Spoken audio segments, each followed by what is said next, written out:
अंडा नाज़रीन जिस्म के अंदर शिफा, दवा, ग़िज़ा, खुशहाली, सेहत, जोश, ख़्वाहिश, उमंग को उभारता है।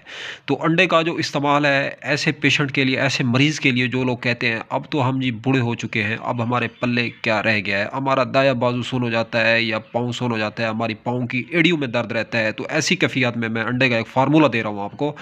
कच्चे दूध के अंदर जो है एक अंडा डाल के फेंट के उसको चूल्हे के ऊपर रख दें, तो अगर जब एक उबैल आ जाए दूध को तो आप उसको नीचे उतार के हल्का सा मीठा उसके अंदर गुड़ का ऐड करके, चीनी नहीं डालनी या शहद डाल दें या हल्का सा मीठा डाल दें, तो अगर आप लोग पी लेते हैं तो मैंने जितनी ये कैफ़ियत जो है इस वीडियो के अंदर बयान की हैं तो आप अपने तमाम मकासद जो है पूरे करने में जो है कामयाब हो सकते हैं। तो अंडे को जो मकाम और जो मर्तबा हासिल है ग़िज़ा के अंदर, जो तिब के अंदर, तो वो किसी और दवा या किसी और ग़िज़ा के अंदर बिल्कुल नहीं है। आप ये एक मेरी बात जो है वाज़े तौर पे सुन लें कान खोल के।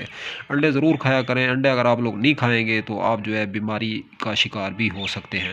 नाज़रीन वीडियो अगर अच्छी लगी इस वीडियो को लाइक, शेयर, कमेंट करना मत भूलें। अब तक के लिए इतना ही, तब तक के लिए अपना भी ख्याल रखें और अपने फेसबुक पेज और यूट्यूब चैनल का भी दोस्तों हम मिलें किसी भी नई वीडियो के साथ। खुदा हाफ़िज़।